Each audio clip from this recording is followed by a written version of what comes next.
جو لوگ اللہ پر ایمان لائیں کہیں کہ ہمارا رب اللہ ہے، پھر اس پر جم جائیں، ان پر فرشتوں کا نزول ہوتا ہے، نہ کوئی غم کرو نہ خوف، خوشیاں مناؤ جنت کی جس کا تم سے وعدہ کیا گیا تھا۔ اللہ کی ربوبیت پر اطمینان جب انسان کو ہو جاتا، میرا رب اللہ ہے، ربی اللہ، انسان کے لیے نہ کوئی کھٹکا، نہ کوئی خطرہ، نہ کوئی خوف، نہ کوئی حضور۔ جو کچھ ہو رہا ہے کس کے اذن سے ہو رہا ہے؟ اللہ کے اذن سے۔ اللہ کے اذن کے بغیر پتا تک نہیں ہلتا۔ یہ کوئی اندھا بہرا مادہ نہیں ہے جس سے مجھے کوئی خوف ہو۔ اندھا بھینسا چلا رہا ہو اس سے تو ڈرنے کا ہر انسان کو ڈرنا چاہیے، نہ معلوم کس کو ٹکر مار دے، لیکن نہیں، اس کائنات کو چلانے والا ایک سمیع و بصیر خدا ہے۔ وہ جو میرا دوست ہے، میرا ولی ہے، اللہ ولی الذین آمنوا یخرجہم من الظلمات الی النور، اللہ اہل ایمان کا ولی ہے، ساتھی ہے، پشت پناہ ہے، مددگار ہے، حمایتی ہے۔ بتائیے جسے یقین ہو جائے کہ اللہ میرا مددگار، اللہ میرا محافظ، اللہ میرا پشت پناہ، اللہ میرا حمایتی، اس کے لیے کوئی خوف ہوگا؟ اس سے کوئی ڈر ہوگا؟ میں مثال دیا کرتا ہوں ایک بہت سادہ، پنجاب کے دیہات کی۔ تو بڑا چودھری ہے اور کوئی غریب کسان ہے، اس غریب کسان کے جانوروں کو ہر وقت اندیشہ ہوگا چوری کا، کوئی میری بھینس کھول کر نہ لے جائے، کوئی میرا بیل کھول کر نہ لے جائے۔ لیکن جس کے بارے میں یہ سب کو معلوم ہو کہ وہ جو بڑا چودھری ہے وہ اس کا دوست ہے، اس کی بچیا کو کوئی خوف ہوگا؟ اس کی بھینس پر کوئی ہاتھ ڈالے گا؟ اسے کوئی اندیشہ ہوگا؟ نہیں۔ کیوں؟ کہ وہ بڑا چودھری، بڑا اس کا یہاں کا سردار، جاگیردار، سب کو معلوم ہے وہ میرا دوست ہے، کوئی میرے خلاف اقدام نہیں کر سکتا۔ اس دنیا میں یہ چھوٹی سی بات اگر آپ کے دلی اطمینان اور سکون کا باعث بن سکتی ہے تو ذرا تصور کیجئے۔ میں لفظ تصور استعمال کروں گا صرف اس لیے کہ اس کا ہم جس کو کہتے ہیں ادراک اور شعور کر نہیں سکتے، اگر کے ساتھ کر سکتے۔ اگر یقین ہو کہ اللہ میرا مددگار اور یقین ہو کہ اللہ ہر آن میرے ساتھ ہے، پھر کوئی خوف؟ کس کا خوف؟ کوئی شے اللہ سے بالا تر ہے؟ کوئی قوت اس سے زیادہ طاقتور ہے؟ کوئی اس کے ارادے کو بدلنے والا ہے؟ کوئی اس کی مشیت کے آڑے آنے والا ہے؟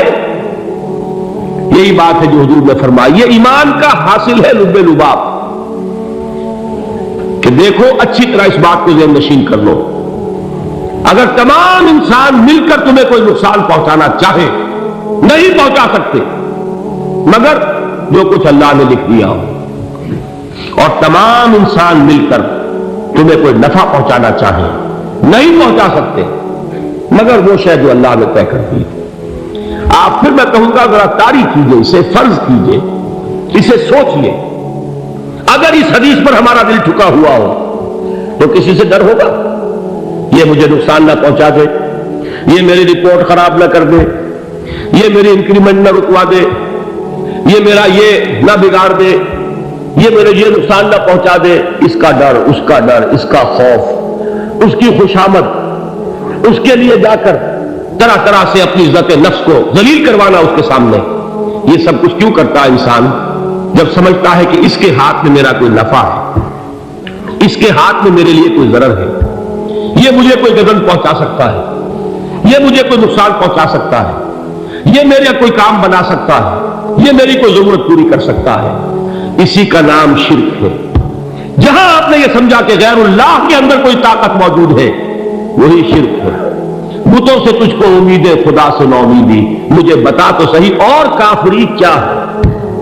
شرک تو یہ ہے جس پر بھی تمہیں یہ خیال ہے، کلمہ ہے یہ کلمہ سوم، لا حول ولا قوت الا باللہ، ذرا اس پر دل کو کبھی اگر آپ تصور کریں، پھر فرض کریں، دل ٹھک جائے اس پر، کوئی طاقت نہیں۔ یہی بات تھی جو شیخ عبد القادر جیلانی رحمۃ اللہ علیہ نے اپنی وصیت میں اپنے بچے سے کہی۔ 11ویں دینے والے ہیں لیکن حضرت شیخ عبد القادر جیلانی کی وصیت اور تعلیمات کو کتنے لوگ ہیں جانتے ہو؟ یہ جن مقامات تک پہنچے ہیں وہ کس چیز کی بدولت پہنچے؟ انہوں نے جو پیغام دیا وہ کیا تھا؟ اے میرے بچے، جس طریقے سے قرآن مجید میں حضرت لقمان کی نصیحتیں جو ہے نقل کر دی گئی ہیں، میں یہ عرض کروں گا بالفرض اگر قرآن حضرت عبد القادر جیلانی کے بعد نازل ہوا ہوتا تو شیخ عبد القادر کی یہ نصیحتیں بھی قرآن میں درج ہوتی۔ اتنی اونچی نصیحتیں ہیں۔ اے میرے بچے، اس حقیقت کو ذہن نشین کر لے، لا فاعل فی الحقیقت ولا مؤثر الا اللہ۔ اس کائنات میں نہ کوئی فاعل حقیقی ہے نہ مؤثر حقیقی ہے سوائے اللہ۔ کسی شے میں کوئی تاثیر نہیں اگر اللہ نہ چاہے۔ آگ جلا نہیں سکتی اگر اللہ نہ چاہے، پانی ڈبو نہیں سکتا اگر اللہ نہ چاہے، زہر ہلاک نہیں کر سکتا اگر اللہ نہ چاہے، کوئی چیز فائدہ نہیں پہنچا سکتی اگر اللہ نہ چاہے۔ تو در در پہ کیوں سر جھکاتے ہو؟ در در پر کیوں جبیں سائی کرتے ہو؟ سب کے سامنے کیوں ہاتھ پھیلاتے ہو؟ ایک اللہ سے مانگو، ایک اللہ کے سامنے جبین پر اپنی جبین رکھو۔ لا فاعل فی الحقیقت ولا مؤثر الا اللہ۔ نظر آتا ہے ہمیں کہ پانی پیاس بجھا دیتا ہے، پیاس بجھانے کی صلاحیت پانی میں نہیں ہے، اللہ کے اذن سے۔ کھانا بھوک مٹا دیتا ہے، بھوک مٹانے کی صلاحیت کھانے میں نہیں ہے، اذن رب میں ہے۔ دیکھیے یہی یقین تھا حضرت موسیٰ علیہ السلام کا واقعہ یاد کیجیے۔ سامنے سمندر آ گیا ہے، قوم دیکھتی ہے پیچھے کہ گرد و غبار کا طوفان، معلوم ہوا کہ فرعون اپنے لشکر سمیت آ گیا۔ لشکر جب چلتا تھا تیز رفتاری کے ساتھ تو گرد و غبار کا جو طوفان اٹھتا تھا اس کا تصور کیجیے، اور لمحہ بلمحہ وہ قریب آ رہا ہے۔ پوری قوم نے کیا کہا؟ اے موسیٰ انا لمدرکون، اے موسیٰ ہم کو پکڑے گئے۔ قرآن مجید میں تو یہاں وہ باتیں نہیں لکھی ہیں، لیکن تورات میں یہ درج ہے کہ بنی اسرائیل جھگڑنے لگے، دست و گریبان ہو گئے موسیٰ کے ساتھ۔ موسیٰ نے یہاں فرمایا لا کر، اس سے تو ہم ہی بہتر تھے، وہاں کھانے کو ملتا تھا، زندگی تو تھی، بیگار ہم کر رہے تھے، موت تو نہیں تھی۔ اب جو کچھ ہوگا اس کا تصور کرو، جس طریقے سے ہمارے ٹکڑے اڑائے جائیں گے۔ تو لڑ رہے ہیں حضرت موسیٰ علیہ السلام سے، یہ تورات کی تفصیل ہے۔ قرآن میں صرف اتنا آیا ہے، پریشان ہو کر انہوں نے کہا انا لمدرکون، موسیٰ ہم کو پکڑے گئے۔ اس وقت موسیٰ کا جواب کیا ہے؟ کلا ان معی ربی سیہدین، نہیں، میرے ساتھ میرا رب ہے، وہ راستہ دے گا۔ بتائیے کہاں راستہ نظر آ رہا ہے؟ یہ ہے ایمان بالغیب۔ راستہ نظر نہ آئے تب اللہ پر یقین ایمان ہے۔ جیب میں پیسے ہو تب دل کو اطمینان ہے، تو ایمان کس پر ہوا؟ پیسے پر، اللہ پر نہیں۔ جب وسائل و ذرائع نہ ہو اور پھر یقین ہو کہ اللہ مسبب الاسباب ہے، وہ اسباب کا پابند نہیں ہے، وہ اسباب کا محتاج نہیں ہے، اسباب اس کے محتاج ہے۔ اگر یہ یقین ہے تو اللہ پر ایمان ہے، یہ نہیں ہے تو تمہارا ایمان اسباب پر ہے، وسائل پر ہے، ذرائع پر ہے، مادیات پر ہے، اللہ پر نہیں۔ اس وقت کہاں راستہ تھا؟ کوئی راستہ تھا؟ سمندر ہے اور ادھر سے لشکر آ گیا ہے۔ کلا ان معی ربی سیہدین۔ اب دیکھیے ایمان کہہ دینا آسان ہے، ہوا معکم اینما کنتم، جہاں کہیں بھی تم ہوتے ہو اللہ تمہارے ساتھ ہوتا ہے، لیکن اس کا یقین قائم ہو جائے تو زمین و آسمان کا فرق واقع ہو جائے۔ یہی بات ہوئی حضور کے ساتھ۔ غار ہے، چھپے ہوئے ہیں محمد رسول اللہ اور آپ کے وہ یار غار ابو بکر صدیق رضی اللہ تعالی عنہ۔ اقبال نے حضرت ابو بکر کی شان میں چند اشعار کہیں صرف، لیکن واقعہ یہ ہے کہ بھاری بھاری نظموں پر اور قصیدوں پر بھاری ہے، طویل ترین نظمیں اور قصیدے ہوں ان پر بھاری ہے۔ ہمتیں ابو بکر کی ہمت جو ہے، کشت ملت را جو ابر، جیسے بارش سے کھیتی اپجتی ہے، ابو بکر کی ہمت اور عزیمت اس امت کو اسی طرح سینچنے والی ہے۔ ثانیے اسلام و غار و بدر و قبر، وہ دوسرے تھے اسلام میں، دوسرے پہلے کون تھے؟ انا اول المومنین، حضور فرماتے ہیں سب سے پہلا ایمان لانے والا میں، دوسرے ابو بکر۔ ویسے ہمارے ہاں یہ چلتا ہے اختلاف، حضرت علی پہلے ہے کہ حضرت ابو بکر پہلے ہے، لیکن اس میں بڑی خوبصورت تطبیق قائم کی ہے علماء نے، اور بہت صحیح ہے۔ چار کے بارے میں فیصلہ ہی مت کرو کہ کون پہلے، ان کی ایک عجیب تقسیم کر دی ہے۔ آزاد مردوں میں، بالغ مردوں میں سب سے پہلے ابو بکر، بچوں میں سب سے پہلے علی، خواتین میں سب سے پہلے خدیجہ، اور غلاموں میں سب سے پہلے زید بن حارثہ۔ بڑی پیاری تقسیم ہے، یہ چاروں ہی پہلے ہیں، ہر ایک کے لیے اولیت ہے۔ اور واقعہ یہ ہے کہ اگر زمانی اعتبار سے تعین ہوگا تو پہلے خدیجۃ الکبریٰ آئیں گی رضی اللہ تعالی عنہ، کسی اور سے بات کرنے کی نوبت بعد میں آ سکتی ہے، پہلے تو اہلیہ محترمہ سے بات ہوئی، آتے ہی پہلی وحی ہوئی ہے، ابھی تبلیغ کا حکم نہیں تھا، کس کو بتایا واقعہ؟ ابھی اپنی نبوت کی تبلیغ کا تو حکم ہی نہیں آیا، واقعہ کس کا ہے؟ وہ خدیجہ کا ہے۔ جب کہا ہے کہ خشیت علی نفسی، مجھے اپنی جان کا اندیشہ ہے، تو کیا جواب دیا خدیجہ نے رضی اللہ تعالی عنہا؟ وہ صدیقۃ الکبریٰ ہے، صدیقات جو ہے خواتین ان میں چوٹی پر خدیجۃ الکبریٰ ہے رضی اللہ تعالی عنہا، اور صدیق جو مرد ہیں ان میں صدیق اکبر ہے ابو بکر صدیق رضی اللہ تعالی عنہ، لیکن صدیقات میں چوٹی پر۔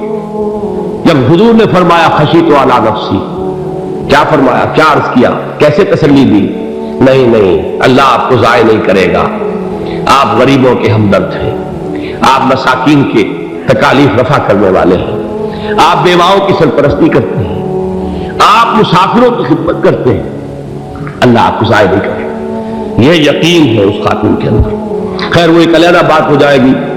میرے دل پر حضرت خدیجہ رضی اللہ تعالیٰ عنہ کی شخصیت کا بڑا گہرا نقش ہے، جو وہ کوئی اور ہی وقت اور موقع ہوا تو بیان ہوگا۔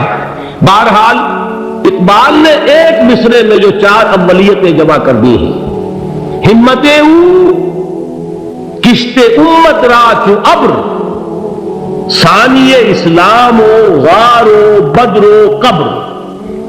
اسلام میں حضور کے بعد پہلے کون؟ ابو بکر۔ غار میں حضور کے ساتھ کون؟ ابو بکر۔